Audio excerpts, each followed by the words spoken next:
Hello and welcome to the April Christmas edition of the Cat in the Hat Quarantine Storytime featuring, you know what, How the Grinch Stole Christmas by Dr. Seuss. Every Who down in Whoville liked Christmas a lot, but the Grinch who lived just north of Whoville did not. The Grinch hated Christmas the whole Christmas season. Now, please don't ask why. No one quite knows the reason. It could be his head wasn't screwed on just right. It could be, perhaps, that his shoes were too tight. But I think the most likely reason of all may have been that his heart was 2 sizes too small. But whatever the reason, his heart or his shoes, he stood there on Christmas Eve hating the Whos, staring down from his cave with a sour, grinchy frown as the warm-lighted windows blew in their town, for he knew every Who down in Whoville beneath was busy now hanging a mistletoe wreath. And hanging their stockings, he snarled with a sneer, "Tomorrow's Christmas, it's practically here." Then he growled with his Grinch fingers nervously drumming, "I must find some way to stop Christmas from coming." For tomorrow, he knew, all the Who girls and boys would wake bright and early. They'd rush for their toys. And then, oh, the noise, noise. That's one thing he hated, the noise. Then the Whos, young and old, would sit down to a feast. And they'd feast, and they'd feast, and they'd feast. They would feast on Who pudding and rare Who roast beefs, which was something the Grinch couldn't stand in the least. And then they'd do something he liked least of all. Every Who down in Whoville, the tall and the small, would stand close together with Christmas bells ringing. They'd stand hand in hand, and the Whos would start singing. They'd sing and they'd sing and they'd sing. And the more the Grinch thought of this Who Christmas sing, the more the Grinch thought, "I must stop this whole thing. Why, for 53 years I've put up with it now. I must stop this Christmas from coming. But how?" Then he got an idea, an awful idea. The Grinch got a wonderful, awful idea. "I know just what to do," the Grinch laughed in his throat, and he made a quick Santa Claus hat and a coat.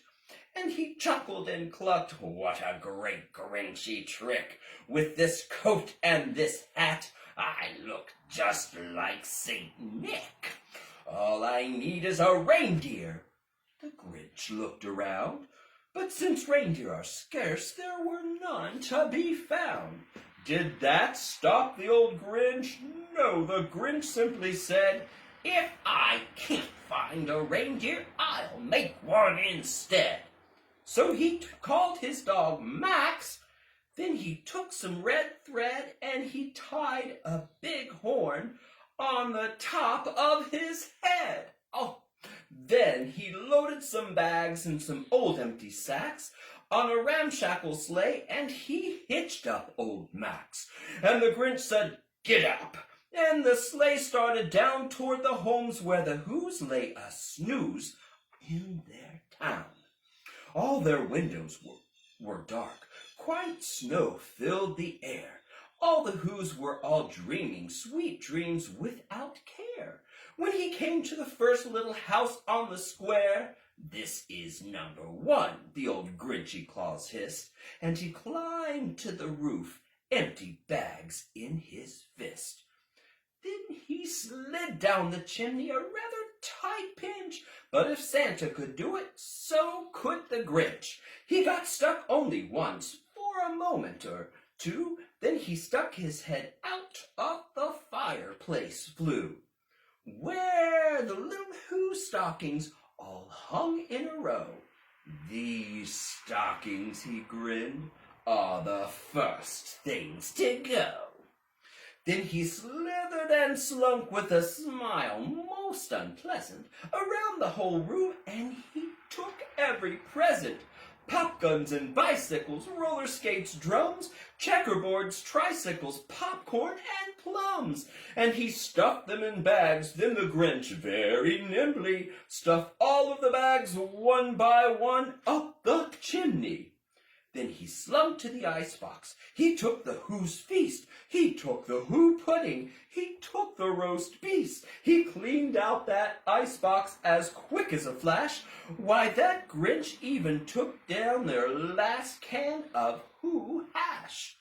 Then he stuffed all the food up the chimney with glee. And now, grinned the Grinch, I will stuff up the tree. And the Grinch grabbed the tree and he started to shove when he heard a small sound like the coo of a dove. He turned around fast and he saw a small Who, little Cindy Lou Who was not more than 2. The Grinch had been caught by this tiny Who daughter who'd got out of bed for a cup of cold water. She stared at the Grinch and said, Santa Claus, why? Why are you taking our Christmas tree? Why? But you know that old Grinch was so smart and so slick. He thought up a line, he thought it up quick. Why, my sweet little tot, the fake Santa Claus lied. So I'm taking it home to my workshop, my dear. I'll fix it up there, then I'll bring it back here. Then the last thing he took was the log for the fire. Then he went up himself. The old liar, on the walls he left nothing but hooks and some wire.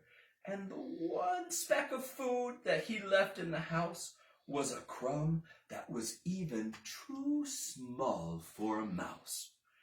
Then he did the same thing to the other Who's houses, leaving crumbs much too small for the other Who's mouses.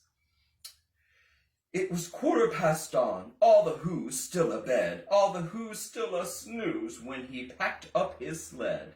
Packed it up with their presents, the ribbons, the wrappings, the tags and the tinsel, the trimmings, the trappings. 3,000 feet up the side of Mount Crumpet he rode with his load to the tip-top to dump it.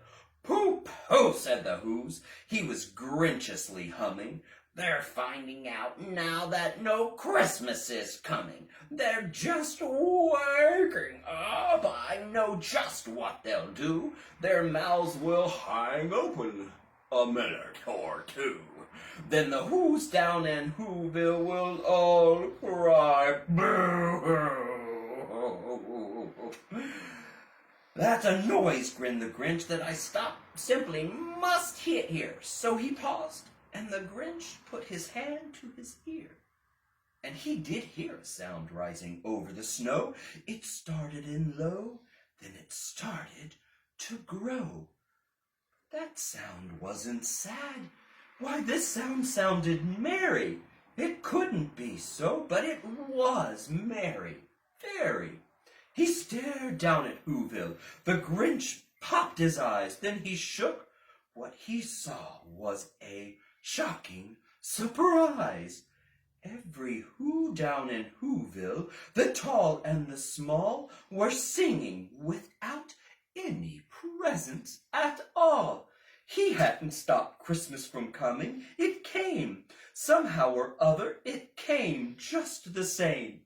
And the Grinch, with his Grinch feet ice cold in the snow, stood puzzling and puzzling. How could it be so? It came without ribbons, it came without tags, it came without packages, boxes, or bags. And he puzzled 3 hours, 'tis his puzzler was sore. Then the Grinch thought of something he hadn't before. Maybe Christmas, he thought, doesn't come from a store. Maybe Christmas, perhaps, means a little bit more. And what happened then? Well, in Whoville they say that the Grinch's small heart grew 3 sizes that day, and the minute his heart didn't feel quite so tight, he whizzed with his load through the bright morning light, and he brought back the toys and the food for the feast.